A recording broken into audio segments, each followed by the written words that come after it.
Bismillahirrahmanirrahim. Assalamualaikum warahmatullahi wabarakatuh.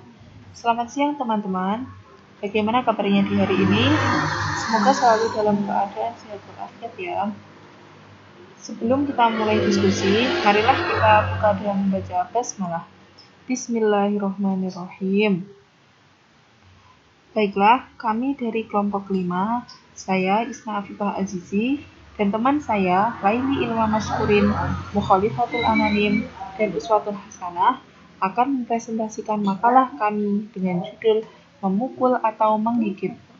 Makalah ini untuk memenuhi tugas mata kuliah Diagnostik Permasalahan Anak dengan dosen pengampu, Ibu Ratna Nila Puspitasari, MPD.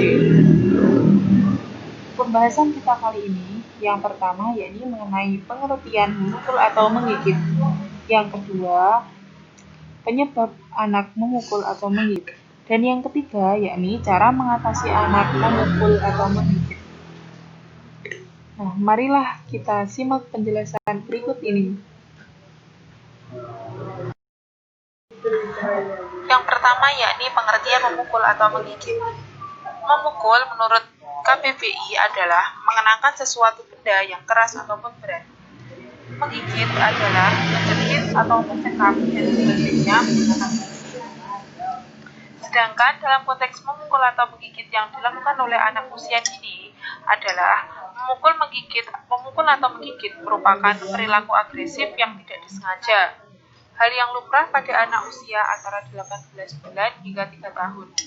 Sebetulnya, pola perilaku memukul ataupun menggigit ini lambat laun akan bisa hilang seiring dengan bertambahnya usia anak.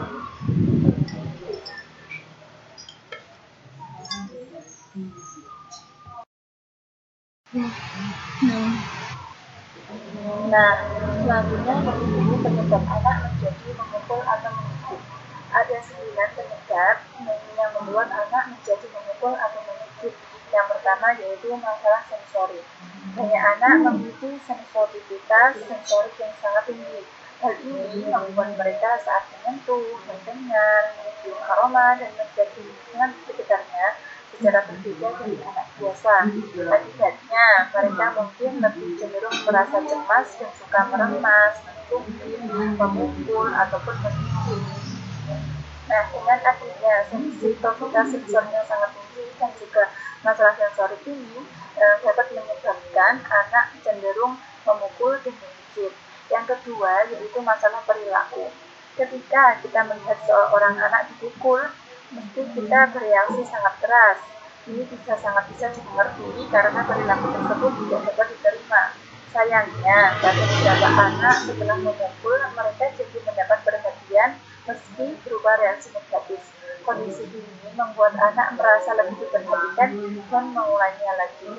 Nah, ketika kita bereaksi, itu anak ada yang menganggap bahwasanya dengan mereka memukul atau menggigit, anak itu diperhatikan, maka dia akan mengulangi kejadian hal tersebut atau kegiatan hal tersebut supaya diperhatikan. Nah, melakukan konsekuensi yang tepat bisa jadi solusi agar anak berhenti untuk memukul ataupun menggigit.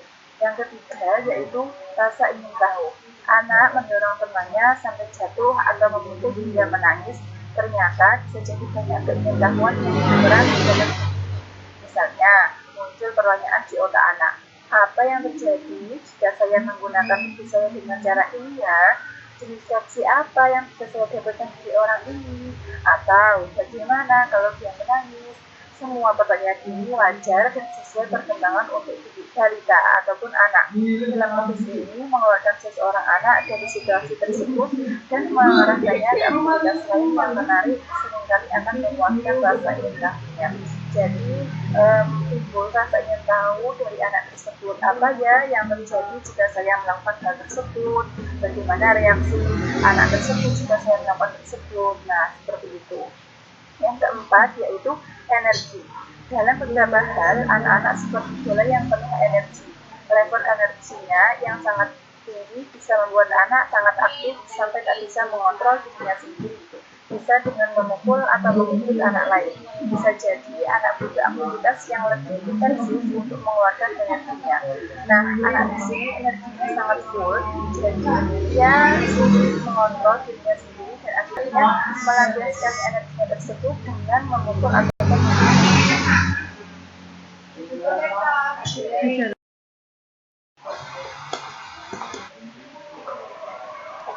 Yang kelima yaitu komunikasi. Sebelum anak kita memiliki kemampuan bahasa dan penalaran yang memadai, mereka cenderung menggunakan tubuh mereka untuk berkomunikasi. Pada anak yang memiliki keterlambatan bahasa, mereka mungkin menjadi sangat frustasi dengan ketidakmampuannya untuk berkomunikasi dan akibatnya kemungkinan besar akan memukul. Saat kemampuan komunikasinya berkembang dan keterampilan sosial ditingkatkan, jenis perilaku ini biasanya mulai mereda. Nah, memukul dan juga menggigit ini bisa jadi sebagai komunikasi anak karena anak tersebut mengalami gangguan bahasa ataupun keterlambatan perkembangan bahasa. Yang keenam yaitu suka mengeksplorasi segala hal dengan mulut. Sejak masih bayi, si kecil mungkin sering memasukkan segala sesuatu ke mulutnya. Hal ini terjadi karena ia suka mengeksplorasi segala sesuatu dengan mulutnya. Kalau kebiasaan ini terus berlanjut, bisa memicu munculnya kebiasaan menggigit ketika ada sesuatu yang mengganggunya. Yang ketujuh yaitu melindungi diri. Tindakan menggigit atau memukul biasanya dilakukan anak saat bermain dengan teman-temannya. Ketika terjadi pertengkaran atau perselisihan seperti berebut mainan, anak akan refleks menggigitnya. Salah satu caranya dengan menggigit atau memukul. Nah, anak akan ketika terancam akan melindungi dirinya. Dan bisa jadi melindungi dirinya ini berupa menggigit ataupun memukul. Yang kedelapan yaitu sedang stres. Anak-anak yang bahkan tak punya kebiasaan memukul ataupun menggigit bisa lepas kendali saat sedang stres atau ketika baru menjalani hari yang panjang. Kita perlu memastikan bisa mendapat istirahat yang cukup, makan tepat waktu, atau tidak gampang merasa tertekan atau stres. Kalau kita cuma marah-marah saat anak memukul atau menggigit, maka masalah akan sulit diselesaikan. Penting untuk memberi pemahaman yang baik sekaligus. Jadi, panutan bahwa tindakan memukul dan menggigit tepat itu tidak baik ya. Pahami penyebabnya agar kita bisa mendisiplinkan anak dengan lebih baik. Yang kesembilan atau yang terakhir yaitu menganggapnya logis. Selain memang melakukannya karena iseng seperti memukul atau menggigit, anak menganggap itu suatu hal yang menyenangkan. Dan melalui perilaku seperti itu, anak berusaha mencari perhatian. Nah, anak menganggapnya hal tersebut lucu, dapat tertawa dan kesenangan, dan dengan melakukan hal tersebut akan mendapatkan perhatian seperti itu. Sehingga anak bisa cenderung melakukan kegiatan memukul ataupun menggigit. Dan yang terakhir yaitu tadi ada 10 penyebab. Yang terakhir yaitu peniru. Anak suka sekali meniru dari orang-orang sekitarnya. Kemungkinan anak melihat tayangan televisi, saudara, atau teman-temannya yang lain sering memukul seseorang. Dengan anak melihat ataupun meniru tersebut, anak menjadi memukul dan juga menggigit. Cara mengatasi anak yang suka memukul atau menggigit. Orang tua harus menjadi contoh yang baik bagi anak. Jika Anda marah, salurkanlah itu secara tepat. Ketika emosi orang tua sudah memuncak, lebih baik memilih untuk berbaring dan memejamkan mata.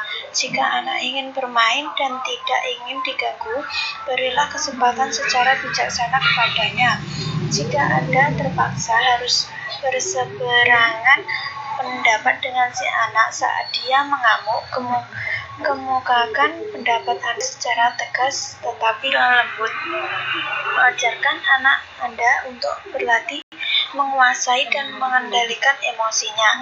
Anak bisa mengajarkannya bermain musik, melukis, bermain bola, atau permainan lainnya.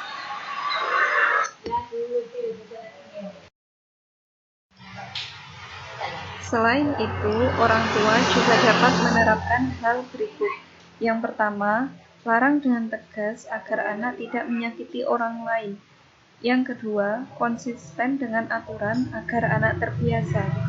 Ketiga, ajarkan anak untuk meminta maaf. Dan yang keempat, bantu anak untuk berkomunikasi dengan baik daripada memukul. Yang kelima, cegah anak bersikap agresif secara sehat. Dan yang terakhir, berikan contoh kepada anak.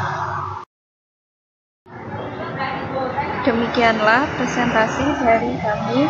Apabila ada kurang lebihnya, kami kelompok 5 meminta maaf yang sebesar-besarnya. Pesan kami tetap jaga kesehatan ya teman-teman. Akhirul qauli, wassalamualaikum warahmatullahi wabarakatuh.